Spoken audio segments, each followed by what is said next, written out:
With 10 women left and the new addition of Heather Martin, Matt's season of The Bachelor is closing in on hometowns as we just have 2 more rose ceremonies left until Matt meets the families.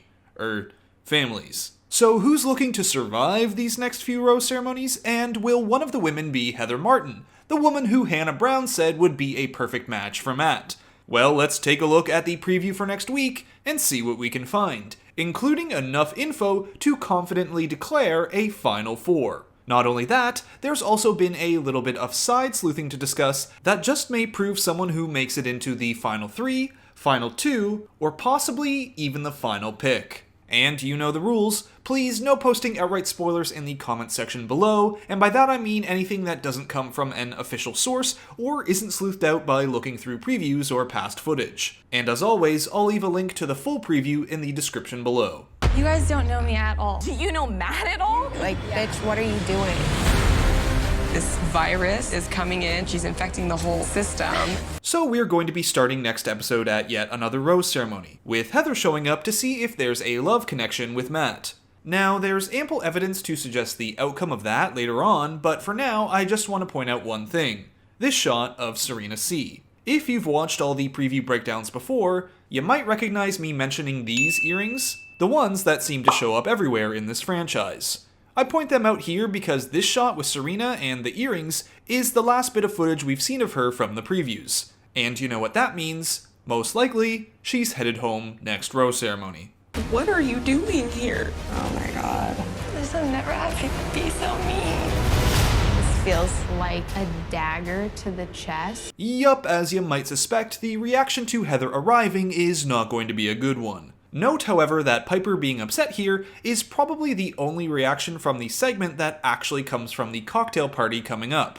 Abigail here, filmed at a different time. Kit here, filmed at a different time. And note what Kit's wearing here in this shot of her saying it feels like a dagger to the chest. Apart from it proving that Kit makes it past the next rose ceremony, it's also going to come back later in the preview, but let's continue on for now. Hometowns are 2 weeks away. No one has any idea where Matt's head is at. If he chooses her over me, It's over. Pausing here to note, check out Rachel's dress. Different from what she's wearing at the rose ceremony coming up. And this is also a very heavily edited segment. All we actually see Rachel say is, "It's over." When you add in the "if he chooses her over me," which could be from any point in the season, and then cut to Rachel saying, "It's over," it forms a narrative that Rachel is worried Matt might pick Heather over her. But that won't be the case. In fact, we have some footage right here of Matt in his outfit from the night Heather arrives, and he's standing here at the entrance to the lobby looking like he just made a tough decision. I'd wager that tough decision was sending Heather home. There's just no evidence to suggest that Heather makes it past the next rose ceremony. There's no footage of her, and no reason for Matt to pick her. In fact, after all the drama of new women arriving that happened a few weeks ago, and it being so late in the game, I think Matt won't be interested, and he'll want to send her off right there. And in this segment, we also got shots of Bree and Abigail, proving that they make it past the upcoming rose ceremony, and Jasenia on her one-on-one to come. Never understood why people always say love chooses you.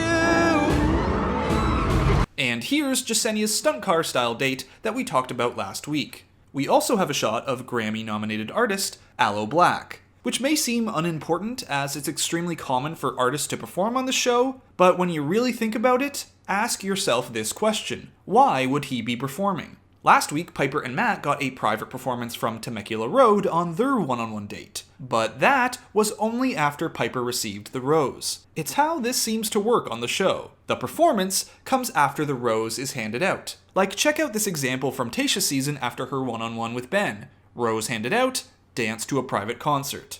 Which means that, although we're at a point where having a one-on-one doesn't necessarily mean you're getting a rose, as we saw with Katie last week, on this one-on-one, the rose is handed out. But also remember that we aren't going to be having a single one-on-one. So don't assume that because of this, Jasenia is going to make it through her date. Actually, when you really think about it, Jasenia is going to go home. Let's go back to this shot. Another one-on-one with Matt, and it appears to be with Serena P. Now with 11 women left, including Heather, we have to assume that the 11 at the upcoming rose ceremony is going to go down to at least 8. In fact, I know that because there is footage left to see of at least 8 of the women past the next rose ceremony, meaning the rose ceremony after the upcoming one is going to decide who gets into the final 4 and is headed for a hometown date. So that means 8 women and only 4 spots to fill. And here, we see that Serena P is getting a rose on her one-on-one date. So, 1 slot filled, 3 to go. We know Michelle also gets a hometown spot as we still have a one-on-one to see from her. This milk bath date and this pool one-on-one. So that leaves 2 spots to go. Bree is the next to make it through as we know she has a one-on-one here, this bit of footage from what appears to actually be a fantasy suite as we've discussed on this channel before. So not only does it look like Bree is making it to hometowns, she's going even further. But either way, that leaves 1 more spot. This one is for Rachel. We still haven't seen this bit of footage from Rachel, which, yes, could happen next week at any time, like on the group date they often do before hometowns, where however many women are left get roses on the date until the final 4 is complete. But on that same note, this could also be from a fantasy suite or even the final 2. And here is where we're going to be talking about that side sleuthing. Now, there are 2 public interviews from outside the show that heavily indicate that Rachel is making it to the final 3, or possibly even becoming Matt's final pick. Exhibit A. In an interview with Matt James through ET, Matt makes this little slip-up when talking about Rachel. We just shared a few moments that might not have been highlighted due to what had been going on with Victoria and other women in the house, but this has been a steady progression since the first week. He says this has been a steady progression and quickly pivots to that. Yes, it doesn't necessarily mean anything and it's hardly proof, but it's still intriguing. Add to that, Exhibit B, this interview with Chris Harrison on Extra where he says this. We will talk about it on the Women Tell All. We do get into it. Really? Rachel was not there. And so we didn't get into the Rachel of it all. Rachel is not at the Women Tell All. Sure, it's possible that she just couldn't make it, or because of the pandemic she wasn't able to attend, but usually the reason why someone isn't at the Women Tell All is because they still haven't been eliminated from the show. Also, I highly encourage you to go watch that particular interview with Chris Harrison, as there are very valid allegations of racism surrounding Rachel that she's yet to speak about, at least at the time of me editing this video, and instead of reaching out to viewers who might be upset about this and saying production and ABC takes these allegations very seriously, Chris Harrison attacks the woke police. I'll leave a link to that interview in the description below so you can see it for yourself. So this means the last Final 4 spot falls to Rachel. And as a result, there's no more room for anyone else. We have our final 4. Jasenia won't be getting a rose on her one-on-one date, and this Aloe Blacc concert will be with Matt and Serena P. Moving on. You mean a lot to me, and I don't want you to go. We are meant to be together. You've had your fun, get out. Everything that he said he's felt for me has been a lot. So now knowing our final 4, or at least almost assuredly our final 4, we can look at this section with a new set of eyes. Kit here is bound to get eliminated, and let's mark this shot for an upcoming segment. We also get another bit of one-on-one footage here, with what I'd say is Abigail finally getting a date. Unfortunately, however, we can also assume that she too goes home. Often when it gets to this point in the season, we see 3 one-on-ones and a sort of 3 or 4 or possibly 5-on-1 group date as the lead figures out whose family he's going to meet. For example, in Hannah Brown's season, Tyler C., Jed, and Mike all got one-on-ones in the week before hometowns, and then there was a 3-on-1 with Peter, Garrett, and Luke P. So by that logic, we could see Serena P., Jasenia, and Abigail get one-on-ones, with the rest of the ladies having that same sort of final group date.